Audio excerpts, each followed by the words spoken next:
बहुत बरसों पहले की बात है, जब देहात की गलियां अब भी मिट्टी से बनी होती थीं और घरों के छप्पर तिनकों और खपरेल से ढंक के रहते थे।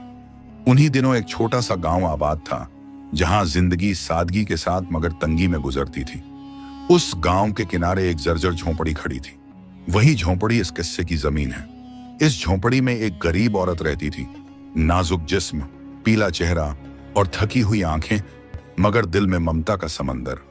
उसका शौहर, जिसका नाम गांव वाले तंजो और मजाक में निकम्मा पुकारते थे, दिन भर आवारागर्दी करता, कभी चौपाल पर ताश खेलता, कभी गली कूचों में बेमकसद घूमता। काम धंधे से उसे जैसे दुश्मनी थी। इस औरत के दो छोटे छोटे बच्चे थे, मासूम आंखें, गरीब कपड़े, मगर दिल में उम्मीद के दिए। वो बच्चे मां के आंचल से चिपक कर दुनिया की सख्ती से पनाह लेते।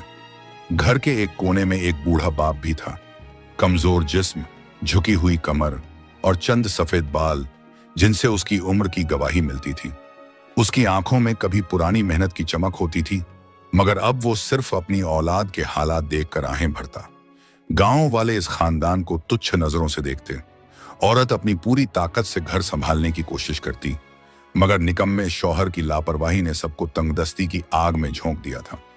शाम ढलते ही जब दूसरे घरों से धुएं की लहरें उठती और रोटियों की खुशबू हवाओं में घुल जाती, तब इस झोंपड़ी के अंदर सिर्फ खामोशी और बच्चों की भूखी सिसकियां गूंजती। बूढ़ा बाप अक्सर कहता, बेटा, खुदा से डरो, मेहनत करो। पेट की भूख किसी की हंसी मजाक से नहीं मिटती। मगर शौहर हर बार टाल जाता और कह देता, अरे अब्बा, हम क्या कर सकते हैं। उसके ये अल्फाज सुनकर बूढ़े की आंखों में आंसू आ जाते। औरत खामोश हो जाती और बच्चे नींद से पहले कई दफा पूछते, अम्मा, कल खाने को क्या मिलेगा। मगर अम्मा का जवाब सिर्फ आंसुओं की नमी थी। और इस तरह उनकी जिंदगी गम और फक्र की धुंध में घिरी रहती। उस गरीब झोंपड़ी के दिनों में वक्त जैसे ठहर सा गया था। भूख और मुफलिसी ने इस खानदान की रगों में थकान उतार दी थी। मगर एक दिन हुआ जिसने सब कुछ और ज्यादा सख्त कर दिया। औरत, जो इस घर का सहारा थी, जिसके हाथों से बच्चों को दो निवाले, बूढ़े बाप को एक प्याला पानी और घर की चार दीवारी को थोड़ा सुकून मिलता था, अब बीमारी में गिर पड़ी। उसके जिस्म में तेज बुखार चढ़ा, चेहरा पीला पड़ गया और आंखों की रोशनी बुझती सी महसूस होने लगी।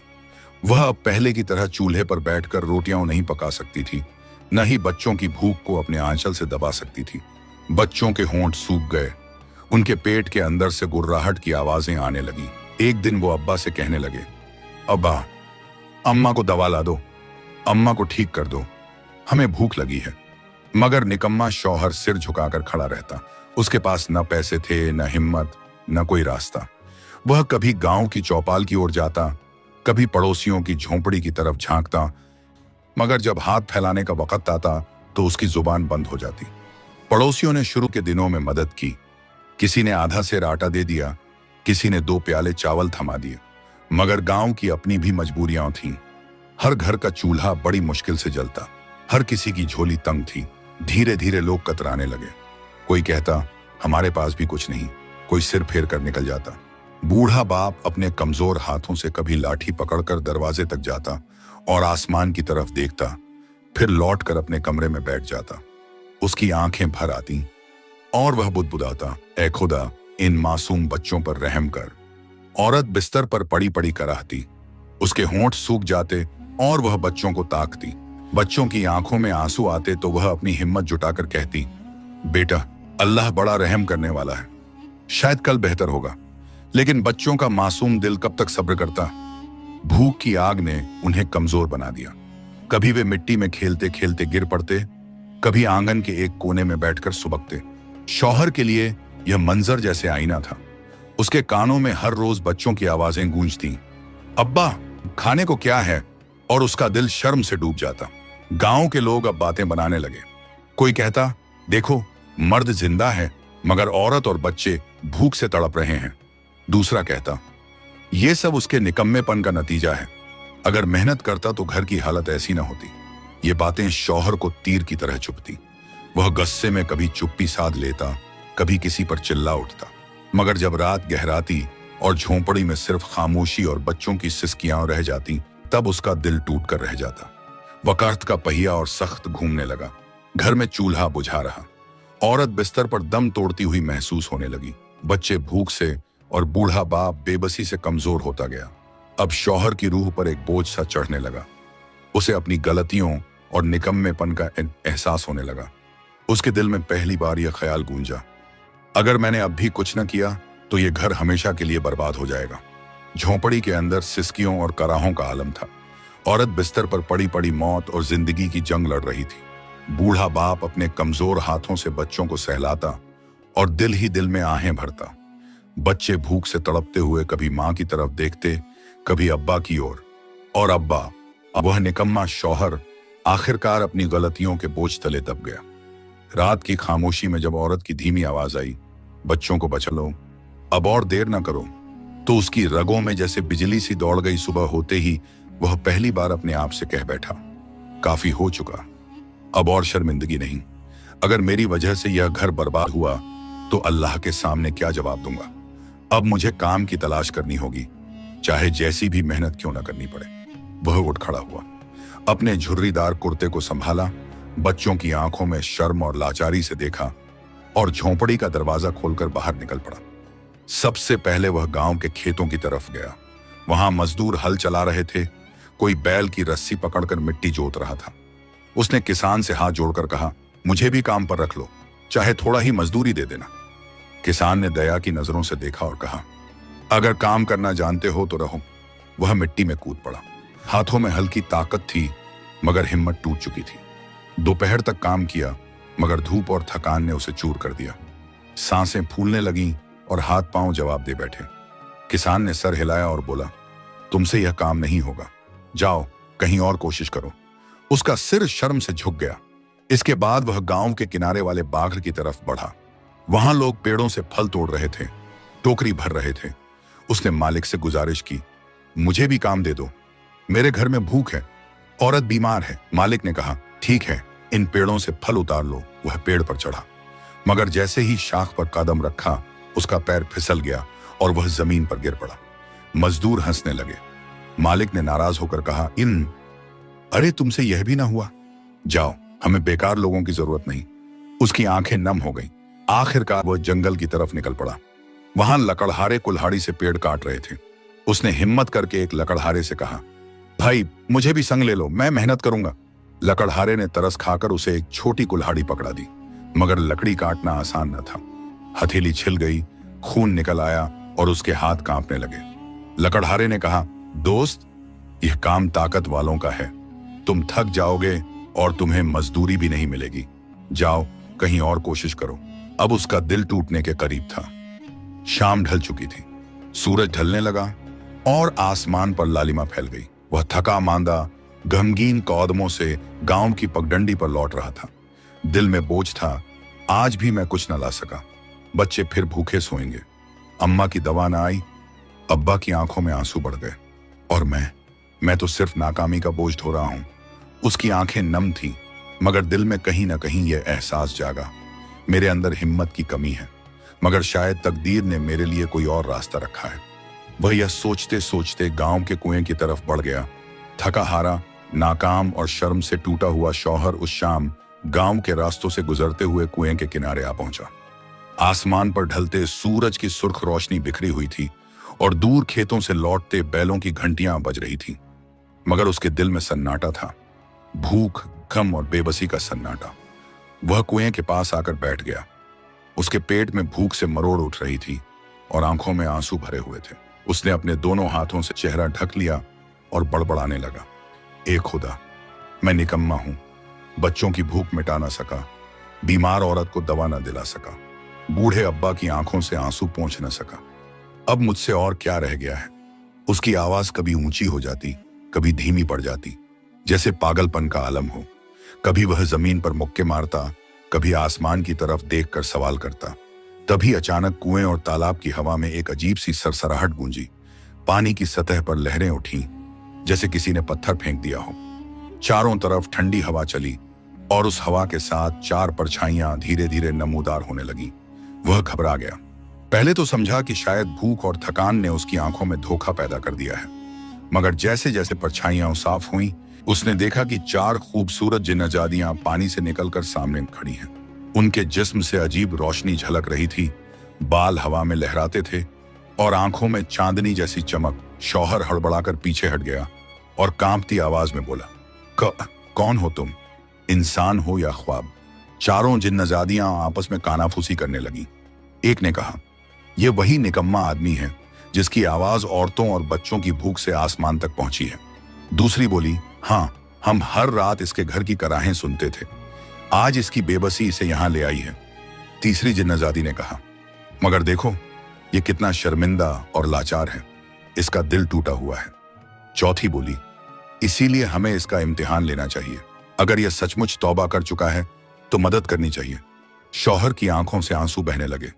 उसने हाथ जोड़कर कहा, मैं जानता हूं कि मैं गुनहगार हूं, मैंने अपनी जिंदगी बर्बाद कर दी, मगर मेरे बच्चे मासूम हैं, उनका क्या कसूर है? मेरी औरत बिस्तर पर पड़ी है, बूढ़ा बाप बेबस है। अगर तुम सचमुच आसमान की मखलूक हो। चारों जिन्नजादियां एक दूसरे को देखने लगी। फिर उनमें से सबसे बड़ी ने अपनी हथेली से एक अजीब सी चीज निकाली, एक छोटी सी चक्की, मगर उसमें से हल्की हल्की रोशनी निकल रही थी। उसने कहा, यह हमारी नेमत है, मगर याद रखना, इसे लालच और धोखे के लिए मत इस्तेमाल करना। जब भूख लगे इसे घुमा देना, यह तुम्हें हर तरह का खाना देगी, रोटियां, दाल, सब्जी, दूध, मक्खन, जो चाहो। बाकी जिन्नजादियां भी बोली, अगर तूने दोबारा निकम्मापन दिखाया तो यह चक्की तुझसे छिन जाएगी, मगर अगर तूने इसे नेक रास्ते में इस्तेमाल किया तो तेरे घर में कभी भूख न होगी। शौहर कांपते हाथों से उस चक्की को लेने लगा। उसकी आंखों में आशा की चमक लौट आई। वह बार बार कहने लगा, शुक्र है, मैं वादा करता हूं अब कभी निकम्मा न बनूंगा। चारों जिन्नजादियां ठंडी हवा की तरह गायब हो गईं। तालाब और कुआं फिर से खामोश हो गया, मगर शौहर के हाथ में अब वह जादुई चक्की थी जिससे उसकी जिंदगी बदलने वाली थी। शौहर, जो कल तक निकम्मापन और नाकामी का नाम था, उस रात चक्की को अपने कांपते हाथों में पकड़कर झोंपड़ी लौटा। बच्चों की भूखी आंखें, औरत की कराहती सांसें और बूढ़े बाप की नम निगाहें देख उसका दिल भर आया। सब उसके इर्द गिर्द बैठे थे जैसे किसी चमत्कार की आस में। उसने थरथराती आवाज में कहा, आज अल्लाह की रहमत से हमारी तकदीर बदलने वाली है। उसने चक्की को जमीन पर रखा और धीरे धीरे घुमाया। पहले तो झोंपड़ी में सन्नाटा छा गया, सब सांस रोके देख रहे थे। फिर अचानक चक्की से एक अजीब सी खुशबू उठी। रोटियां, पराठे, मक्खन, दूध, दाल, सब्जी, हर चीज जैसे एक एक करके बाहर निकलने लगी। बच्चे हैरान रह गए। उन्होंने दौड़कर थालियां भर ली। अम्मा देखो, अम्मा, रोटियां खुद ब खुद निकल रही हैं। औरत की आंखों में आंसू आ गए। उसने पहली बार कई दिनों बाद अपने बच्चों को पेट भरकर खाते देखा। बूढ़ा बाप भी रोटियों की खुशबू से भर आया और उसने कहा, शुक्र है ए खुदा, तूने हमारी पुकार सुन ली। उस रात झोंपड़ी में रोशनी और खुशहाली का आलम था। बच्चे हंसी खुशी सोए और औरत ने चैन की सांस ली। अगले दिन गांव भर में यह खबर फैल गई। लोग कहने लगे, अरे देखो, कल तक निकम्मा आदमी भूखा घूमता था, आज उसके घर में थालियां भर भर कर खाने आ रहे हैं। कुछ लोग हैरानी से देखते, कुछ लोग दुआएं देते, मगर कुछ की आंखों में जलन और लालच की चमक पैदा हो गई। उसी गांव के पास एक दूसरा गांव था। वहां का बनिया, जो लालच और धोखे में मशहूर था, इस खबर को सुनकर बेचैन हो उठा। उसने सोचा, अगर यह चक्की सचमुच जादुई है तो इसे अपने हाथ में लाना होगा। ऐसे खजाने को कोई गरीब संभाल ही नहीं सकता। वह एक शाम शौहर के घर पहुंचा। मीठी बातें करता हुआ बोला, भाई, सुना है अल्लाह ने तुम पर रहमत बरसाई है। मैं तो बस देखने आया हूं, तुम्हारी खुशियों में शरीक होना चाहता हूं। शौहर भोलेपन से मुस्कुरा पड़ा। उसने चक्की का राज छुपाना चाहा, मगर बच्चे मासूमियत से बोल पड़े, चाचा जी देखिए, ये हमारी जादुई चक्की है, इससे खाना निकलता है। बनिए की आंखों में लालच की चमक और गहरी हो गई। उसने मन ही मन योजना बना ली। कुछ दिन बाद जब सब गहरी नींद में थे, बनिया चुपके से झोंपड़ी में घुसा। उसने चारों ओर देखा और चक्की को उठा लिया, धीरे से निकल गया और रातों रात अपने गांव लौट गया। वहां पहुंचकर उसने अपने घर में चक्की को रखा और खुशी से बोला, अब मेरी दौलत का कोई हिसाब न होगा, सोना चांदी, खाना पीना सब इसी से निकलवाऊंगा। उसने चक्की को घुमाना शुरू किया। पहले तो हल्की आवाज आई, मगर फिर कुछ भी ना निकला, न रोटी, न दाल, न सोना। चक्की खामोश रही। बनिया बार बार घुमाता, मगर चक्की बेअसर रही। वह गुस्से से चीख पड़ा, धत्त तेरे की, यह चक्की धोखा है, इधर शौहर की झोंपड़ी में सुबह बच्चों ने भूख से चिल्लाना शुरू किया। उसने चक्की ढूंढी मगर कहीं न मिली। औरत ने कांपते स्वर में पूछा, कहीं यह चोरी तो नहीं हो गई? बूढ़ा बाप ने गहरी सांस भरकर कहा, यह दुनिया ऐसी ही है। नेमतें जब गरीब के पास आती हैं तो अमीर लोग छीन लेते हैं। शौहर का दिल फिर से टूटने लगा। उसने सोचा, क्या मेरी किस्मत ही ऐसी है? जो भी मिले छिन जाए। क्या मैं कभी अपने बच्चों को चैन दे सकूंगा? उसकी आंखों में आंसू उमड़ आए, मगर उसे खबर न थी कि यह सिर्फ इम्तिहान की शुरुआत थी। चक्की के चोरी हो जाने के बाद झोंपड़ी फिर से गम और भूख की अंधेरी गुजरगाह में डूब गई। बच्चे दिन रात रोते, औरत का बुखार बढ़ता जाता, बूढ़ा बाप खामोशी में आहें भरता और शौहर का दिल शर्म और बेबसी के बोझ तले दबता। वह रात को कुएं के किनारे बैठकर फिर वही बड़बड़ाने लगा, या अल्लाह, तूने मुझे रहमत दी थी मगर मैंने उसका हक़ अदा ना कर सका। एक धोखेबाज ने उसे मुझसे छीन लिया। क्या मेरी तकदीर हमेशा रुसवाई ही लिखी गई है? उसकी यह तड़प फिर आसमान तक पहुंची और अचानक तालाब की सतह पर वही ठंडी हवा चली। पानी से लहरें उठीं और चारों जिन्नजादियां एक बार फिर सामने आ गईं। उनकी आंखों में अब नाराजगी की चमक थी। सबसे बड़ी बोली, हमने तुझे नेमत दी थी और तूने उसकी हिफाजत ना कर सका। क्या तू हमेशा दूसरों को अपना सब कुछ लुटाता रहेगा? शौहर ने सर झुका लिया। उसकी आंखों से आंसू गिर रहे थे।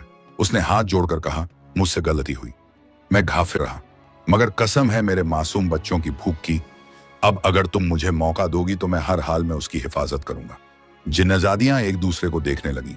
आखिरकार उनमें से एक ने अपने आंचल से एक छोटा सा पिंजरा निकाला। उस पिंजरे में एक खूबसूरत सफेद मुर्गी थी। उसके पंख मोती की तरह चमकते थे और आंखें लाल माणिक जैसी दमकती। वह बोली, यह जादुई मुर्गी है। जब यह अंडा देगी तो उसमें से सोना और चांदी निकलेगा, मगर याद रखना, इसे लालच का जरिया मत बनाना। इसकी बरकत संभाल कर रखना। अगर फिर धोखा खाया तो समझ लेना हमारी रहमत तेरे लिए हमेशा के लिए खत्म हो जाएगी। शौहर कांपते हाथों से वह पिंजरा लेने लगा और बार बार शुक्रिया अदा किया। वह झोंपड़ी लौटा। बच्चे दौड़कर पिंजरे को देखने लगे। औरत ने भी पहली बार कई दिनों बाद मुस्कुराकर कहा, क्या यह हमें भूख से बचा लेगी? शौहर ने हाँ में सिर हिलाया। मुर्गी ने पहली रात ही एक अंडा दिया। जब उसे तोड़ा गया तो उसमें से सोने की चमक निकली। बूढ़ा बाप खुदा का नाम लेकर कहने लगा, अल्लाह, तू बड़ा कारसाज है। अब घर में रोटियां पकने लगी, बच्चों के चेहरे खिलने लगे।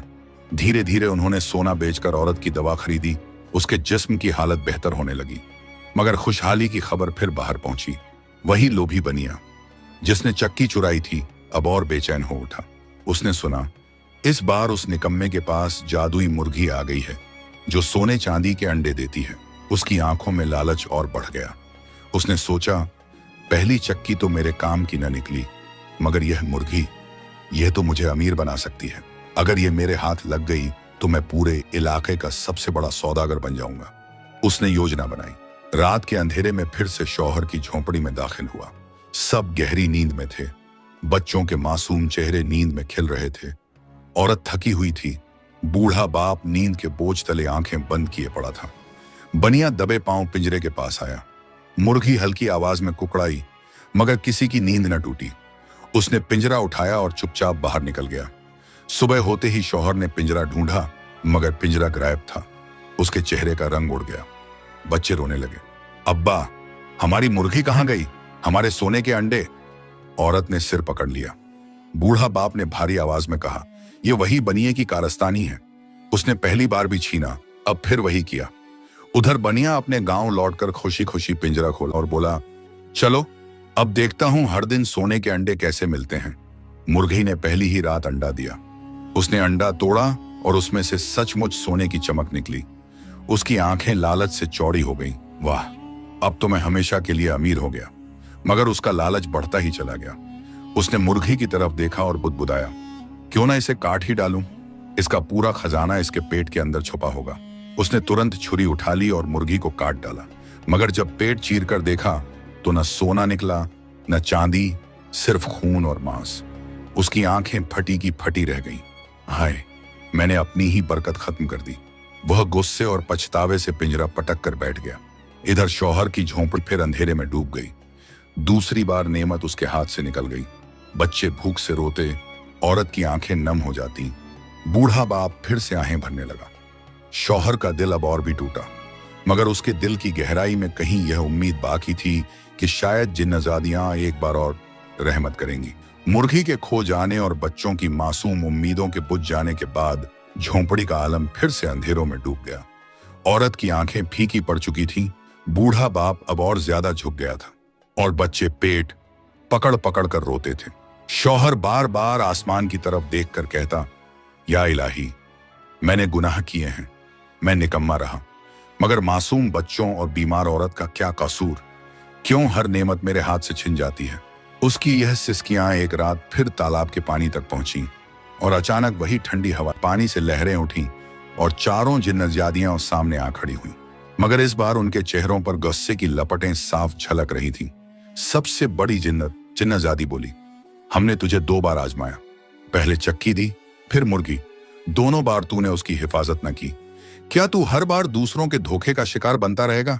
शौहर की आंखों से आंसू बह निकले। उसने दोनों हाथ जोड़ लिए और जमीन पर गिर पड़ा। कांपती आवाज में कहने लगा, मेरी गलती है, मैं नाकाम रहा, गाफिल रहा, मगर अब अगर तुम मुझे आखिरी बार मौका दो तो मैं अपनी जान देकर भी उसकी हिफाजत करूंगा। जिन्नजादियां आपस में कानाफूसी करने लगी। आखिरकार उनमें से एक ने अपने आंचल से एक छोटा सा पंखा और एक दरी निकाली। दोनों में से अजीब सी चमक निकल रही थी। उसने कहा, यह जादुई पंखा और दरी है। पंखे को हिलाओगे और दरी को बिछाओगे तो तुम्हारी यह टूटी फूटी झोंपड़ी पल भर में महल में बदल जाएगी। न तुम्हें भूख रहेगी न तंगी। मगर याद रखना, लालच और बेईमानी से अगर इसकी नेमत छिनी गई तो फिर कभी तुम्हें हमसे रहमत न मिलेगी। शौहर ने पंखा और दरी कांपते हाथों से लिया और बार बार शुक्रिया अदा करता रहा। वह घर लौटा। बच्चों ने जैसे ही पंखा और दरी देखी, मासूम आंखों में चमक लौट आई। अब्बा, यह क्या है? उसने दरी बिछाई और पंखा हिलाया। देखते ही देखते झोंपड़ी कांपने लगी। मिट्टी की दीवारें गिर गईं और उनकी जगह संगमरमर की दीवारें उठ खड़ी हुईं। छप्पर के तिनके गायब हुए और सुनहरे गुंबदों वाला महल खड़ा हो गया। बच्चे हैरत से चीख पड़े, अम्मा देखो, हमारा घर महल बन गया। औरत के होंठ कांपते रहे, आंखों से आंसू बह निकले। उसने कहा, या अल्लाह, यह कैसा करिश्मा है? बूढ़ा बाप ने आसमान की तरफ देखकर कहा, ए कारसाज, तूने गरीबों की आह सुन ली। अब उस घर में न भूख रही न गरीबी। हर कोना चांदी सोने से चमकने लगा। मगर जैसे ही गांव भर में यह खबर फैली कि निकम्मे की झोंपड़ी महल बन गई, वही लोभी बनिया फिर बेचैन हो उठा। उसने सोचा, चक्की और मुर्गी तो मेरे हाथ लगी, मगर किस्मत ने साथ न दिया।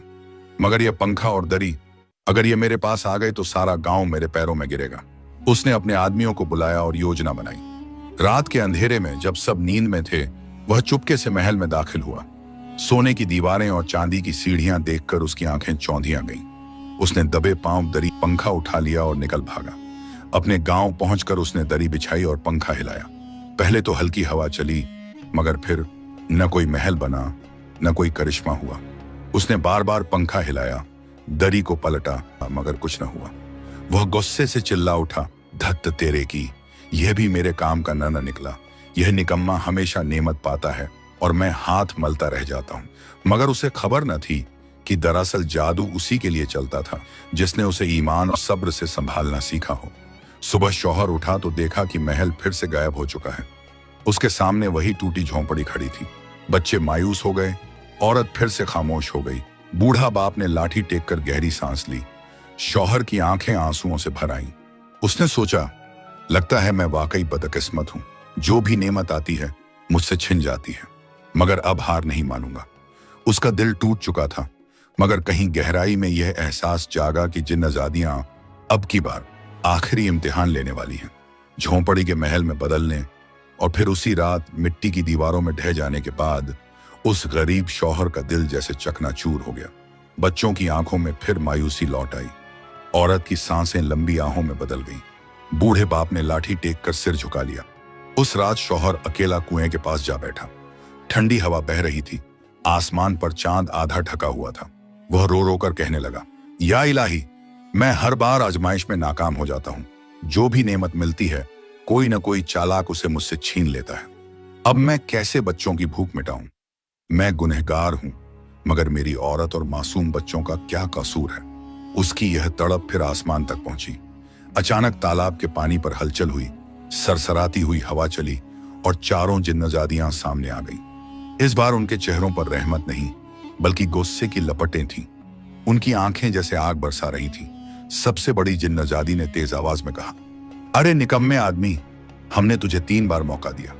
पहले चक्की दी, फिर मुर्गी, फिर पंखा और दरी। हर बार तूने उसकी हिफाजत न की। क्या तू हमेशा दूसरों को अपनी नेमतें लुटाता रहेगा? क्या तेरे अंदर जरा भी अकल नहीं? दूसरी बोली, हमने तुझे चेताया था कि यह आखिरी मौका है, मगर तू हर बार धोखा खाता है। तीसरी ने कहा, शायद अब तुझसे नेमतें वापस ले लेनी चाहिए, तू लायक नहीं। चौथी जिन्नजादी ने गुस्से से सर झुका लिया, मगर उसकी आंखों में नरमी की एक हल्की झलक आई। शौहर रोते रोते उनके पैरों में गिर पड़ा। आंसू उसकी दाढ़ी से बहकर जमीन पर गिर रहे थे। कांपती आवाज में बोला, मैं कबूल करता हूं कि मैं नाकाम रहा, मगर धोखेबाजी मेरी नहीं थी। हर बार एक चालाक इंसान ने मेरी नेमतें चुराई। मेरी गलती सिर्फ इतनी थी कि मैं भोला रहा और सब पर भरोसा कर बैठा। जिन्नजादियों, मेरे बच्चों को भूख ने कमजोर कर दिया है। मेरी बीमार बीवी मौत और जिंदगी की जंग लड़ रही है। बूढ़े अब्बा की सांसें टूटने को हैं। अगर तुम इस बार भी रहमत ना करोगी तो यह घर हमेशा के लिए अंधेरे में डूब जाएगा। उसकी यह सच्चाई और टूटे हुए दिल की पुकार जिन्नजादियों के दिलों में उतर गई। उन्होंने एक दूसरे की तरफ देखा। सबसे बड़ी जिन्नजादी बोली, ठीक है, यह तेरा आखिरी मौका है। अगर अब भी तू धोखा खाए, समझ ले कि फिर कभी हमारी रहमत तुझ पर न उतरेगी। यह कहते हुए उसने अपने आंचल से एक छोटी सी मटकी निकाली। वह मटकी बाहर से साधारण लगती थी, मगर उसके ढक्कन से अजीब सी चमक निकल रही थी। जिन्नजादी ने कहा, यह जादुई मटकी है, इसमें बरकत भी है और सजा भी। नेक आदमी के हाथों में यह रहमत है, मगर लालची और धोखेबाज के लिए यह आफत बन जाएगी। याद रख, इसे संभाल कर रखना। यह तुझसे सिर्फ तेरे सब्र और सच्चाई का बदला चुकाएगी। शौहर ने दोनों हाथों से मटकी ली और रोते रोते बोला, मैं वादा करता हूं, अब आखिर बरिस तक इसकी हिफाजत करूंगा। चारों जिन्नजादियां धीरे धीरे हवा में गायब हो गईं। तालाब फिर से खामोश हो गया, मगर शौहर के हाथ में अब जादुई मटकी थी। वो मटकी जिसमें किसी धोखेबाज के लिए बर्बादी का राज छुपा था। जब वह मटकी लेकर झोंपड़ी लौटा तो बच्चों की आंखों में एक नई उम्मीद की चमक लौटी। औरत ने बिस्तर पर करवट बदली और धीमी आवाज में कहा, क्या इस बार हमें सुकून मिलेगा? शौहर ने उसके हाथ थामकर कहा, हाँ, यह आखिरी रहमत है और इस बार मैं अपनी जान देकर भी इसकी हिफाजत करूंगा। शौहर जब जादुई मटकी लेकर झोंपड़ी लौटा तो वह चूंकि आंखों में फिर उम्मीद की किरण चमकी। औरत ने थकी हुई सांसों के साथ आंखें खोली और बोली, क्या इस बार भी हमारी तकदीर पलटेगी या फिर वही मायूसी लौट आएगी? शौहर ने उसकी हथेली पकड़कर कहा, नहीं, इस बार ऐसा ना होगा। यह मटकी मेरी आखिरी जिम्मेदारी है, मैं इसे जान देकर भी संभालूंगा। अब कोई धोखेबाज इसे हमसे छीन न पाएगा। बूढ़ा बाप ने गहरी सांस लेकर दुआ दी, खुदा तुझे हिम्मत दे बेटा, अब औरत और बच्चों की मासूम आंखों को आंसू न देखने देना। शौहर ने मटकी को घर के बीच रखा। पहले तो सबने सोचा कि शायद इसमें खाने पीने की बरकत होगी, मगर जब बच्चों ने मटकी खोलने की जिद की तो उसने कहा, नहीं, इसे ऐसे ही मत खोलो। यह अल्लाह की रहमत है, मगर इसमें इम्तिहान भी छुपा है। जब वक्त आएगा तभी इसे खोलेंगे। मगर गांव वालों तक फिर खबर पहुंची, अब के बार उस निकम्मे के हाथ में एक जादुई मटकी आई है। लोग कानाफूसी करने लगे। कोई हैरत से देखता, कोई कहता, इस बार देखना, उसकी तकदीर पलटेगी। मगर कुछ की आंखों में फिर वही जलन और लालच की चमक पैदा हो गई। वही लोभी बनिया जिसने पहले चक्की और मुर्गी चुराई थी, अब की बार और भी बेचैन हो उठा। उसने अपने आदमियों से कहा, यह आखिरी मौका है, इस मटकी में जरूर कोई बड़ा खजाना होगा। अगर यह मेरे हाथ लग गई तो मैं इस इलाके का सबसे बड़ा बादशाह बन जाऊंगा। उसने योजना बनाई और एक रात चुपके से झोंपड़ी में दाखिल हुआ। सब गहरी नींद में थे। बच्चों के मासूम चेहरे मां की गोद में सुकून से टिके हुए थे। बूढ़ा बाप खटिया पर करवट बदले पड़ा था। बनिए ने धीरे धीरे मटकी उठाई और मुस्कुराकर बोला, अब सारा खजाना मेरा होगा। ज्यों ही उसने मटकी का ढक्कन खोला, अंदर से अजीब सी गूंज निकली। पहले तो उसने सोचा कि शायद सोना चांदी की चमक बाहर निकलेगी, मगर अचानक मटकी से एक भयानक आवाज गूंजी, धोखेबाज, अब तू अपनी सजा भुगत। और उसी वक्त मटकी से सैकड़ों काली मक्खियां निकली। वे भनभनाते हुए बनिए पर टूट पड़ी। उसके चेहरे पर, आंखों पर, कानों पर डंक मारने लगी। वह चीख पड़ा, बचाओ बचाओ, ये क्या आफत है? मक्खियों के साथ साथ एक लकड़ी का डंडा भी बाहर निकला। वह अपने आप हवा में उठकर बनिए की पीठ पर बरसने लगा। हर चोट उसके लालच की सजा सुना रही थी। बनिया इधर उधर भागता, मगर डंडा उसके पीछे पीछे मारता। उसकी चीखें पूरे गांव में गूंज उठी। लोग दरवाजे खोलकर देखने लगे। किसी ने कहा, यह तो वही बनिया है जिसने पहले भी चक्की और मुर्गी चुराई थी। दूसरे ने कहा, आज अल्लाह ने इसे इसकी कड़ी हरकतों का सजा दी है। बनिए के कपड़े फट गए, उसका चेहरा सूज गया और मक्खियां उसे हर तरफ से डस रही थीं। वह गिर पड़ा और कांपती आवाज में कहने लगा, मुझे माफ कर दो, मैं मानता हूं मैंने धोखा किया। अब कभी किसी गरीब की नेमत नहीं छीनूंगा। मगर डंडा तब तक मारता रहा जब तक उसके मुंह से बार बार तौबा और माफी के अल्फाज न निकल गए। आखिरकार मटकी का ढक्कन अपने आप बंद हो गया और सब कुछ खामोश हो गया। बनिया जमीन पर पड़ा हाँफ रहा था। गांव वाले हंसने लगे और कहने लगे, जो दूसरों का हक मारता है उसकी यही हालत होती है। सुबह होते ही मटकी से एक अजीब चमक उठी। उस चमक के साथ साथ पहले चक्की, फिर मुर्गी और फिर दरी पंखा सब झोंपड़ी में वापस आ गए। बच्चे खुशी से झूम उठे। औरत ने अल्लाह का शुक्र अदा किया। बूढ़ा बाप की आंखों में सुकून का नूर उतर आया। शौहर ने मटकी को माथे से लगाया और कहा, आज मुझे यकीन हो गया कि मेहनत और सब्र से ही रहमत कायम रहती है, और धोखेबाज चाहे कितना ही चालाक क्यों ना हो, आखिरकार उसकी रुसवाई जरूर होती है। सुबह की सफेद रोशनी जब झोंपड़ी की टूटी दीवारों से छनकर अंदर पहुंची तो पूरा घर जैसे किसी नई जिंदगी की खुशबू से भर गया। बच्चों ने आंखें खोली तो देखा उनके सामने वही जादुई चक्की रखी है जिस पर कभी रोटियां और पकवान निकलते थे। पास ही वही चमकदार सफेद मुर्गी पिंजरे में बैठी है। जमीन पर वही जादुई दरी बिछी है और कोने में वही पंखा रखा है। और सबसे बढ़कर बीच में वही रहस्यमयी मटकी रखी थी जो धोखेबाजों के लिए आफत और नेक दिल के लिए रहमत थी। बच्चे खुशी से उछल पड़े, अब्बा सब कुछ वापस आ गया, हमारी चक्की, हमारी मुर्गी, हमारी दरी। औरत ने थकी हुई आंखों से यह मंजर देखा तो उसकी आंखों से आंसू बह निकले। उसने कांपते होंठों से कहा, या अल्लाह, तू कितना बड़ा कारसाज है जिसने हमारी तंगदस्ती को दौलत में बदल दिया। बूढ़े बाप ने आसमान की तरफ हाथ उठाकर दुआ की, या रहमान, तूने इन मासूमों की पुकार सुन ली, अब हमें गुमराही से बचा और सच्चाई पर कायम रख। दिन चढ़ने से पहले ही यह खबर पूरे गांव में फैल गई। लोग कहते फिरते, जिस आदमी को हम निकम्मा कहते थे आज वही अल्लाह की रहमत का हकदार बना है। गांव के गरीब बच्चे उसकी झोंपड़ी की ओर दौड़े। भूखे प्यासे लोग उसके दरवाजे पर आए। शौहर ने बिना किसी लालच के चक्की घुमाई और सबको खाना बांट दिया। गांव की औरतें दुआएं देती, बच्चे हंसते, बूढ़े उसकी पीठ थपथपाते। धीरे धीरे पड़ोस के गांवों तक उसकी शोहरत फैली। लोग कहने लगे, यह आदमी अब गरीब नहीं रहा, मगर उसने अमीरी में भी सब्र और सादगी नहीं छोड़ी। उधर बनिया, जो लालच और धोखेबाजी का नाम था, गांव भर में रुसवा हो चुका था। उसका चेहरा सूजा हुआ, कपड़े फटे हुए और आंखें लाल थीं। लोग उसे देखकर कहते, यह वही है जिसने हर बार धोखा किया और आखिरकार मटकी ने इसे सबक सिखा दिया। बनिया सर झुकाकर चलता और बच्चों तक की हंसी उसके पीछे पड़ जाती। अब शौहर ने अपने हाथों से दरी बिछाई, पंखा हिलाया और झोंपड़ी को फिर से एक छोटे मगर मजबूत घर में बदल लिया। मगर इस बार उसने सोने चांदी का ढेर न लगाया, न महलों की दीवारें उठाई। उसने सिर्फ उतना ही बनाया जितना उसकी और उसके बच्चों की जरूरत थी। औरत ने चैन की सांस ली, बच्चे पेट भरकर सोने लगे। बूढ़ा बाप अपने बेटे की आंखों में नूर देखकर मुस्कुराने लगा। गांव वाले अब उसे निकम्मा न कहते, बल्कि सब्र वाला और रहमत वाला कहते। शौहर की आंखों से हर रोज आंसू निकलते, मगर अब वो आंसू गम के नहीं, शुक्र और राहत के थे। वह कहता, आज मुझे यकीन हो गया कि नेमत की असली हिफाजत मेहनत और सब्र से होती है, और जो लोग लालच में पड़ते हैं उन्हें आखिरकार रुसवाई मिलती है। शौहर ने जब सब कुछ वापस पाया, चक्की, मुर्गी, दरी, पंखा और मटकी, तो उसके दिल में यह ख्याल जागा कि ये सब अल्लाह की रहमत है, मगर असली इम्तिहान इनकी हिफाजत नहीं बल्कि मेहनत और सब्र है। उसने एक दिन सबको बुलाया और कहा, मेरे बच्चों, मेरी औरत, मेरे अब्बा, अब हम इन जादुई चीजों पर भरोसा नहीं करेंगे। मैं इन्हें वहीं लौटा दूंगा जहां से आई थी, क्योंकि असली नेमत वही है जो मेहनत से मिले। उसने चक्की, मुर्गी, दरी और पंखा उठाकर तालाब के पास रखा। फिर जिन नजादियों को पुकारा, वो चारों सामने आई और हैरत से बोली, क्या तुझे इनकी अब जरूरत नहीं? शौहर ने आंखें झुकाकर कहा, मेरी जरूरत अब सिर्फ मेहनत और हलाल की रोटी है। मैं अपनी और औलाद की जिंदगी मेहनत से चलाना चाहता हूं। जिन्नजादियों की आंखों में नूर चमक उठा।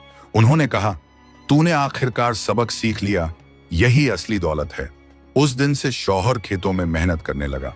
कभी लकड़ी काटता, कभी मजदूरी करता। जो भी कमाता उसी से बच्चों को खिलाता। अब न भूख का डर था, न चोरी का गम। औरत की आंखों में सुकून उतर आया। बूढ़े बाप की दुआएं उसके साथ रहने लगी। बच्चे भी समझ गए कि मेहनत की रोटी ही सबसे मीठी होती है। गांव वाले अब उसे निकम्मा नहीं कहते थे, बल्कि मेहनती और नेक आदमी कहकर पुकारते थे। यह दास्तान हमें यही सिखाती है कि जादू और दौलत टिकाऊ नहीं, बल्कि मेहनत और सब्र ही इंसान को असली इज्जत और सुकून देते हैं।